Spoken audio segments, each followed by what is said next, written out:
In 1897, young solicitor Jonathan Harker travels deep into the Carpathian Mountains to finalize a property sale for a mysterious nobleman, Count Dracula. Trapped within the crumbling castle, Harker soon realizes his host casts no reflection, commands wolves with a gesture, and feeds on human blood.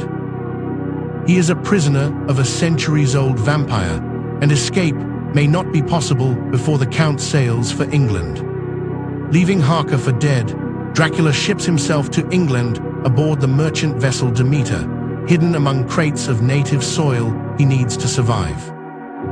One by one, the crew vanishes in the night, until the ship runs aground at Whitby with not a living soul at the helm, only a great black hound seen bounding ashore into the darkness.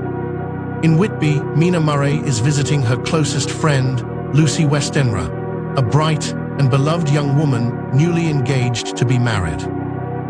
Lucy has taken to sleepwalking, and one night Mina follows her to the clifftop churchyard, where she finds Lucy pale and gasping, 2 small puncture wounds fresh upon her throat.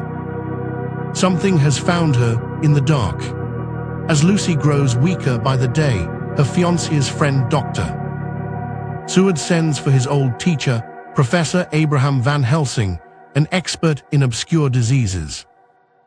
Van Helsing examines the puncture wounds, orders garlic flowers hung at every window and door, and grows increasingly alarmed, suspecting something far older and more dangerous than anemia is draining Lucy's blood by night. Night after night, Lucy's strength fails despite repeated blood transfusions from the men who love her. Van Helsing keeps vigil with crucifixes and holy wafers, but a careless night nurse removes the garlic wreath, and Dracula slips in through an open window. By morning, Lucy is paler than ever, her reserves of blood and will nearly spent. Dracula returns one final time, and in the morning Lucy Westenra is found dead, her wounds healed to nothing. But days later, children on Hampstead Heath report a beautiful pale woman who lures them into the dark. The newspapers call her the Bloofer Lady. Van Helsing realizes with horror that Lucy has risen as one of the undead. Van Helsing leads the men to Lucy's tomb at night, where they find her coffin empty and her undead form returns near dawn, monstrous and hungry. To free her soul and end her suffering, Van Helsing drives a wooden stake through her heart while her fiancé watches in anguish. Her face, in death, at last returns to peace. With Lucy destroyed, Dracula turns his hunger toward Mina, now married to Jonathan Harker.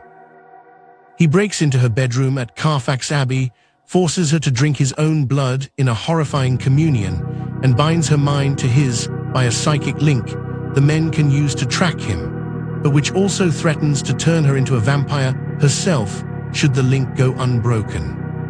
Racing the setting sun, Van Helsing and the men chase Dracula's coffin back to Transylvania, intercept it at the castle gates, and destroy him before Mina's transformation can become permanent.